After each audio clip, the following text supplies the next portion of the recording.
Hello students, welcome to week 6 for COM 505. This week we are looking at communication theories as they relate to organizations and various health contexts. In particular, we're reading chapters 9 and 10 of our course text. We're watching 3 videos related to network theory, corporate social responsibility, as well as entertainment education. You'll find that these concepts branch out into the areas of strategy and applying theories in some regards. We're completing discussion board number 6, which is due on Friday, with reply posts on Sunday, and the critical review number 4 is due on Sunday as well. Our weekly objectives this week focus on 3 things. We're discussing theories that relate to organizational and health communication. We're examining the role of communication in organizing and structuring the work of organizations, as well as reviewing common themes found in theories of health communication like messages and behavior change, relationships, managing information and risk, as well as health disparities. This directly relates to objective 1.1, 1.2, and 2.2 within our course syllabus. Critical review number 4 is our actual last attempt at critical reviewing theories for research. So apply what you've learned in the last 3 to this last one and pick a theory that you really want to focus on to evaluate and look at. I am looking for you to have 3 to 4 additional sources in here to support your major arguments, as well as looking for it to be at least 3 pages in full length. A well-developed paper, though, will be more upwards of 4 pages or 5. You've all been doing a great job on this. If you're applying the information I'm giving you back on these assignments, then you have nothing to worry about and you will do fine on this last one. Discussion number 6 asks us to look at entertainment education. I'm going to spend the bulk of this lecture focusing on that this week, so it'll give you a lot of information as well as the videos you'll be writing, or not writing about, viewing, so you'll have a lot to write about, in this discussion. With that, your 500-word post will focus on 3 things. I want you to explain and define what you think entertainment education is after watching this lecture. Describe the significance of this communication model and how it may be influential from a communicative perspective, as well as share one example of media that you feel represents entertainment education as a model for social change. So spend some time doing that, provide the hyperlink, and then get into a good discussion with your peers about it. Remember, your original post is due by Friday, like always, and your replies are due no later than Sunday. If you have any questions with that assignment or the other assignment, please let me know. You should know that you should be actively working on your critical assignment at this point, your research proposal.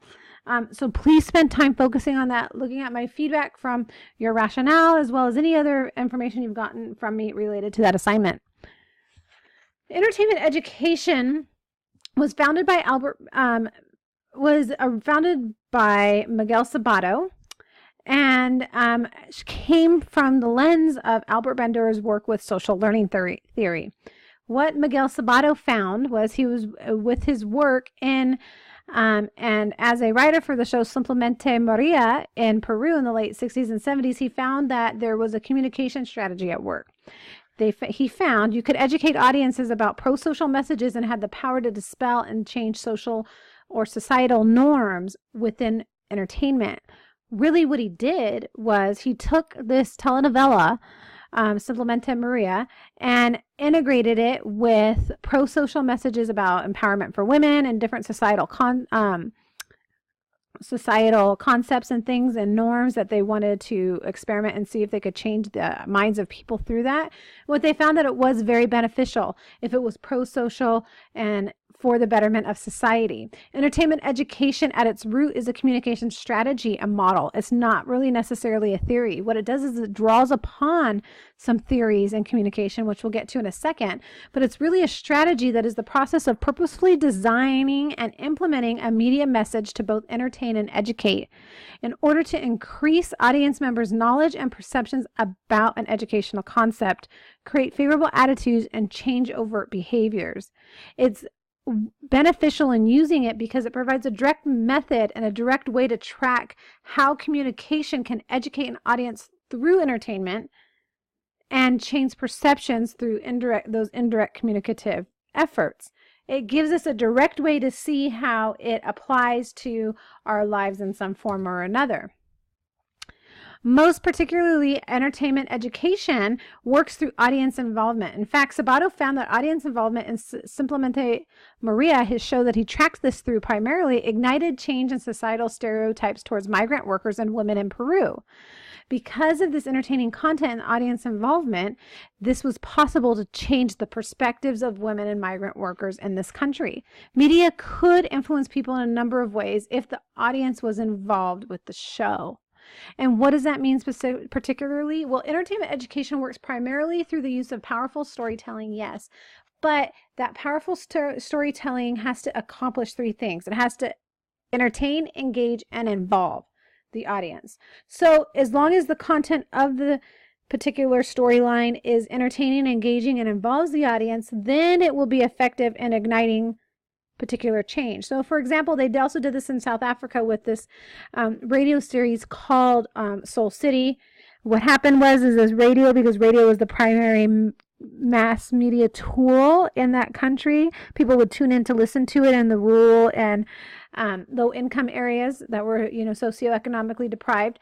And what they found is that they started teaching people through this show about how domestic violence was not okay. This was a known problem within this particular area of South Africa. And what they did was they started showing and through sound ways to report domestic violence happening in a social setting. So they had this example of where somebody was being abused by their spouse, and the neighbors started hitting frying pans to alert the authorities, and eventually was able to get that person help.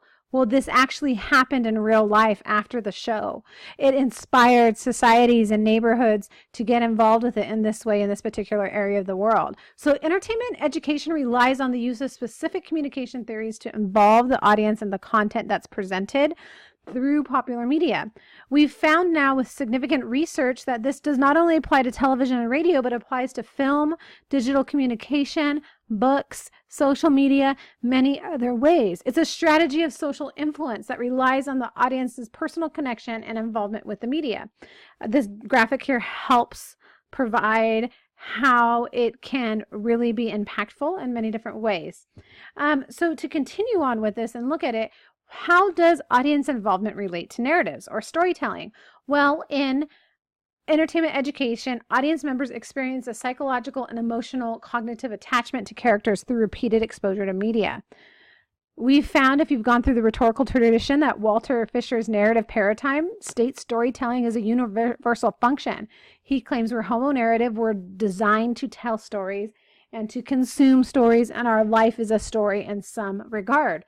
This has also been confirmed through Walter Ong, a noted communication historian. He says that humans have an innate desire to tell stories, and our primitive communication was centered around storytelling. What he really gets into is Ong explains to us that if we look at it, he particularly breaks down communication history into three stages: orality, literacy, and the second orality. Well, in the orality section, which is primarily focused in oral cultures, meaning cultures that were not literate, this is primarily focusing on pre-printing press or right directly after the printing press, when when texts were not available to the masses, even though they were produced to the masses. In the beginning, in the advent of the printing press and the Gutenberg printing press in the 1700s, originally was designed to provide text to those that were affluent enough to afford them.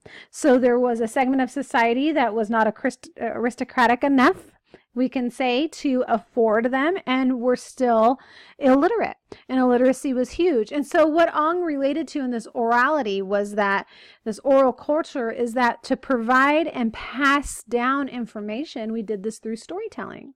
And there usually was one person designated in a tribe or in a family that would pass down the stories. In fact, when we went to church and we received religious education, we would learn about our doctrine, our Christian doctrine, or a lot of what the Bible tells us through stories. And that's in fact how we teach children today. A lot about biblical truths in their very younger years is through biblical stories. And the Bible is full of them as well. So Ong stated and found and showed that we are centered around storytelling in a very primitive way when we're first developing now today as humans, even though we live in a literate society. When we're very young in our development as young children and toddlers, that primitive communication form is through stories and alliteration and things of that nature.